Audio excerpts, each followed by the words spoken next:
The microphone feedback screeched for a split second, silencing the chatter in the opulent ballroom of the Azure Hotel. My brother, Simon, stood on the stage, bathed in a spotlight that cost more than my first car.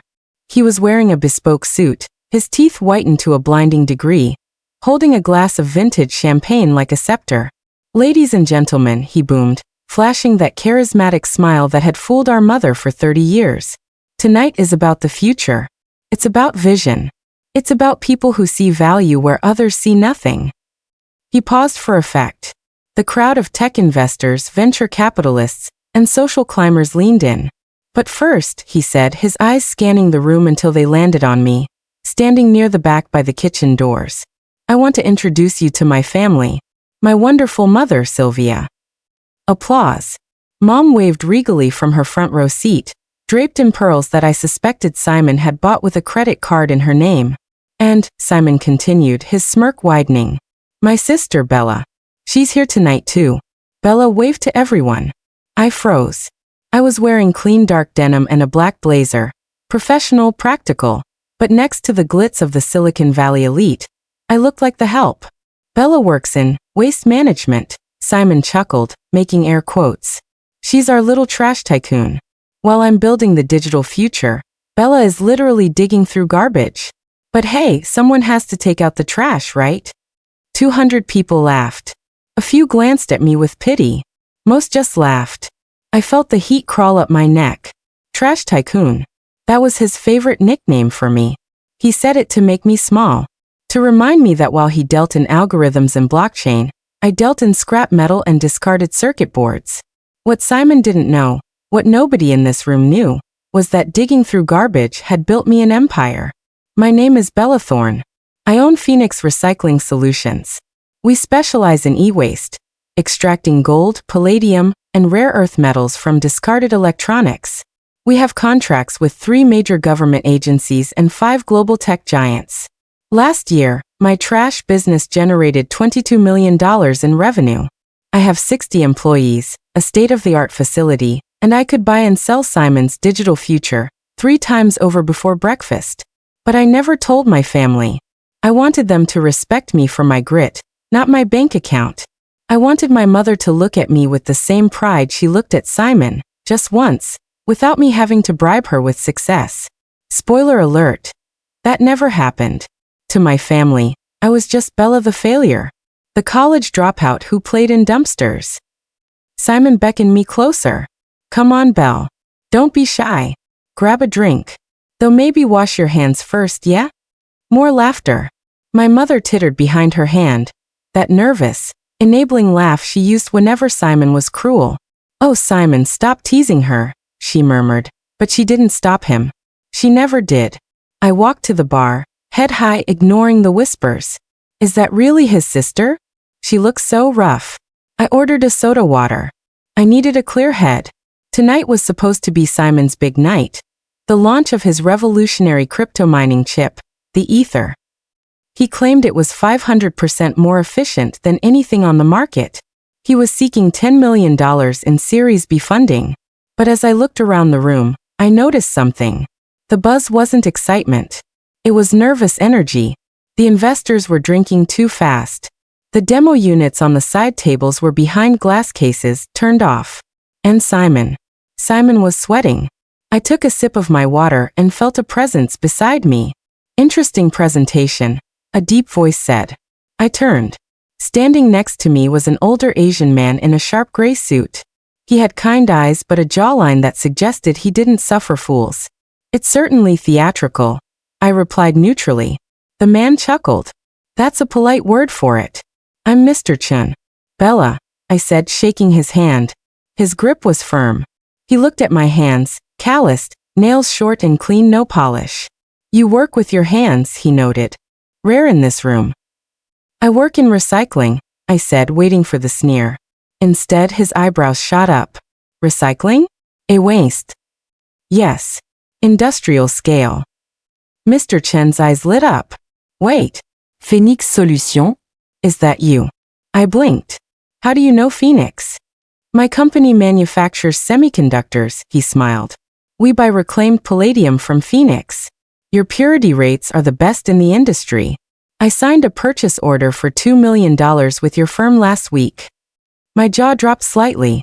Your chin micro? The same. He looked at me with new respect. You're the CEO? I was told the owner was a recluse. I like to keep a low profile, I admitted. Mr. Chen looked from me to Simon on the stage, who was now promising returns that defied basic mathematics. So the trash tycoon is actually the only person in this family generating real value. Please don't tell him, I said quickly. He doesn't know.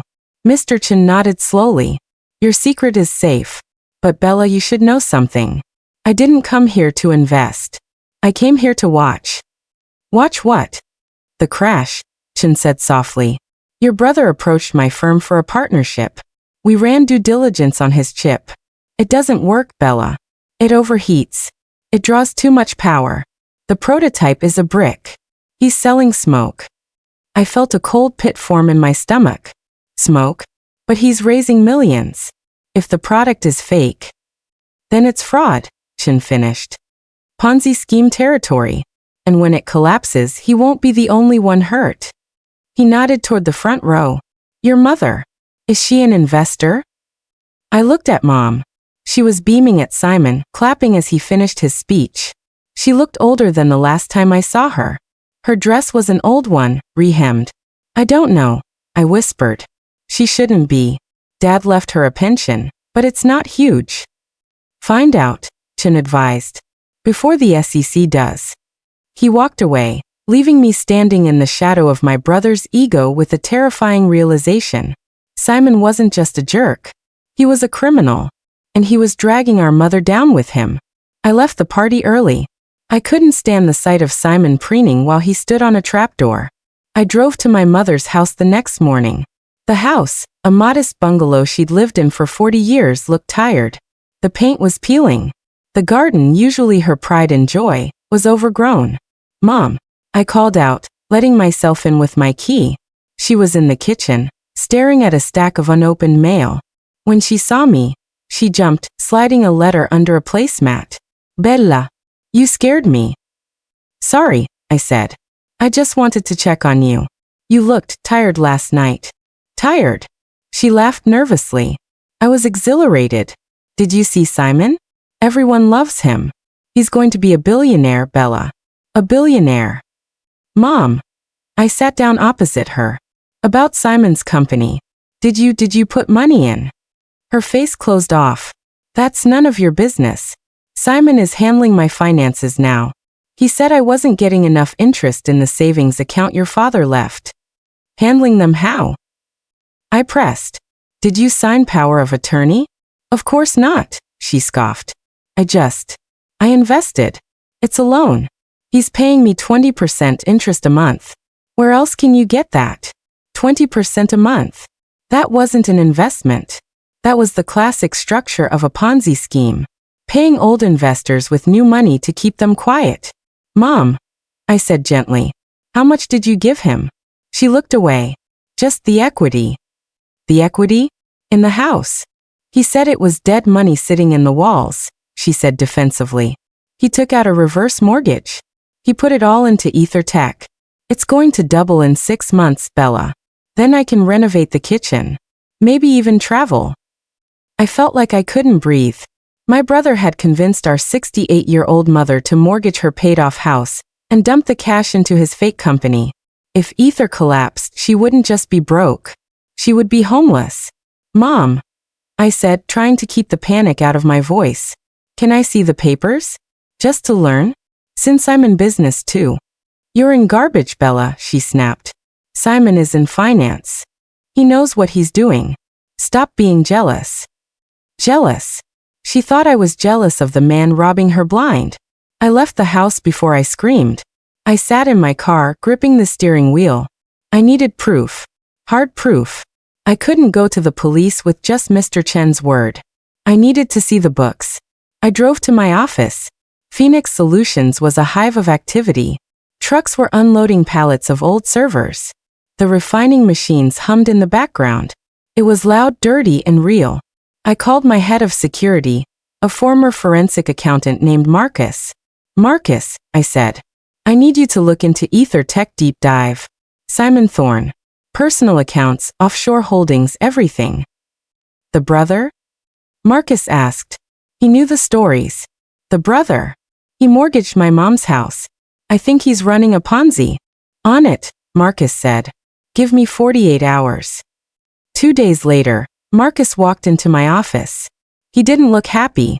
It's bad, boss, he said, dropping a thick file on my desk. Worse than a Ponzi.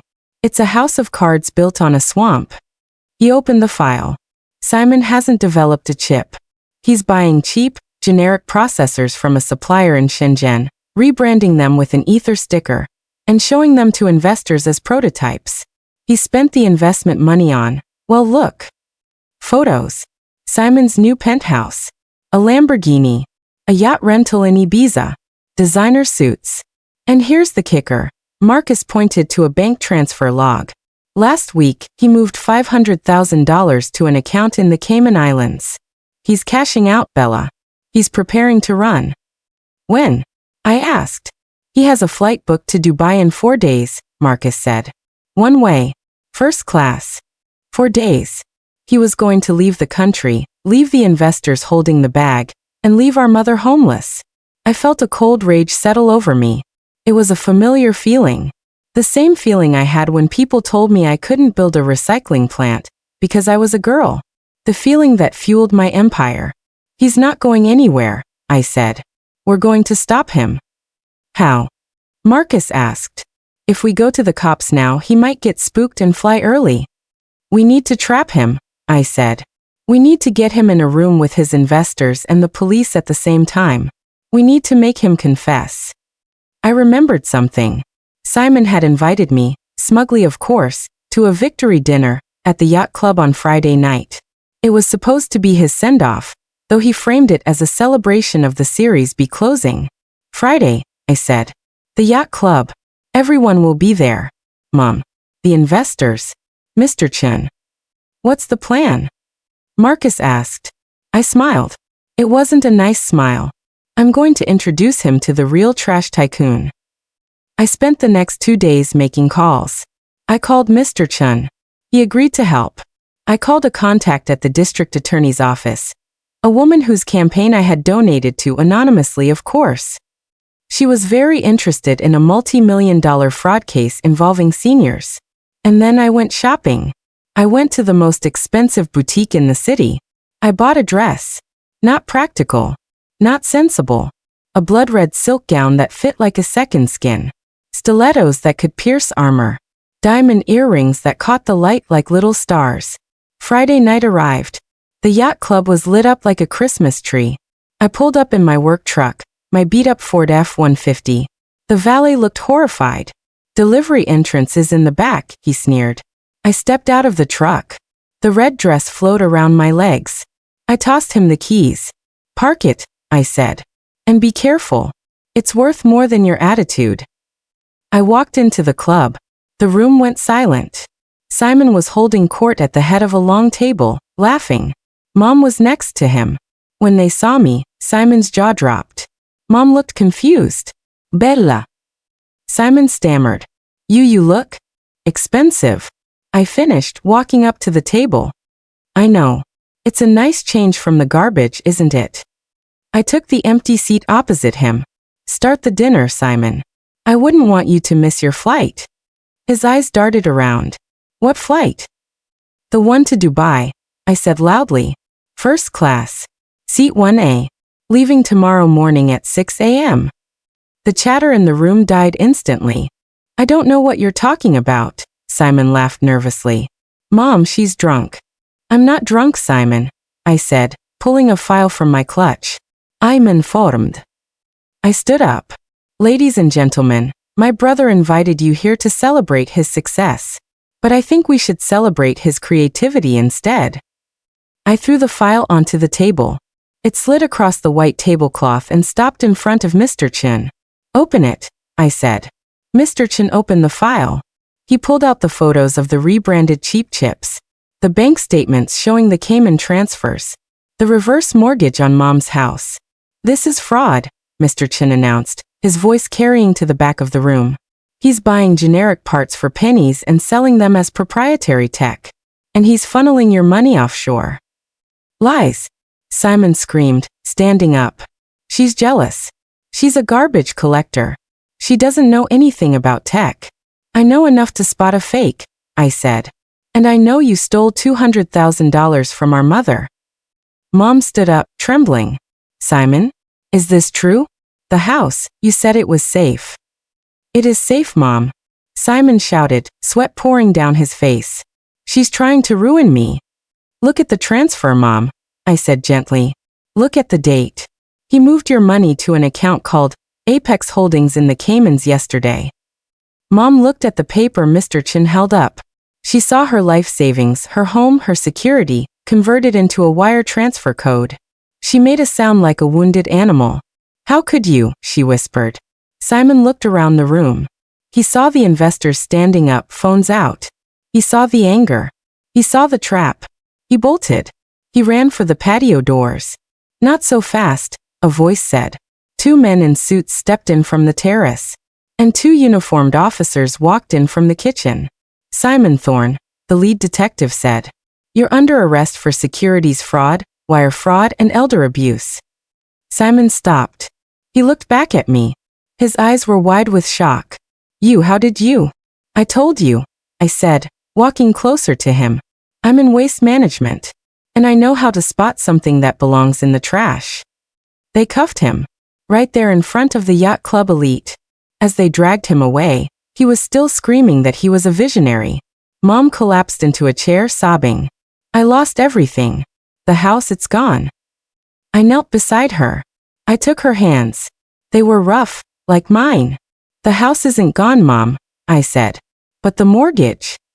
I paid it off, I said. This morning. I bought the note from the bank. She looked at me, confusion warring with grief. You? But how? You don't have that kind of money. I stood up. I looked at the room. I looked at Mr. Chun, who was smiling proudly. I own Phoenix Solutions, I said, loud enough for everyone to hear. I don't just collect trash. I refine it into gold. My company is worth $20 million. Mom stared at me. For the first time in my life, she really saw me. Not the failure. Not the disappointment. But the woman who had quietly built a kingdom while her son built a lie. Bella, she whispered. I didn't know. I know, I said. But you do now. Fast forward to today. Simon is serving 8 years. He tries to give investment advice to the other inmates. I hear it's not going well. Mom lives with me now, in a suite I built onto my house. She struggles with the guilt, but she's learning. She started gardening again. She helps me with the company charity events. She introduces me to her friends as my daughter, the CEO. It took 34 years, but it sounds good. I still drive my truck. I still get my hands dirty. But now when I walk into a room, nobody laughs. Because they know that the woman in the work boots might just own the building. If you've ever been underestimated, remember this. Diamonds are found in the dirt. And sometimes, the person taking out the trash is the only one cleaning up the mess. Thanks for watching. If you loved seeing a scammer get what he deserved, hit that subscribe button. I'm Bella Thorne, and I'll see you in the next one.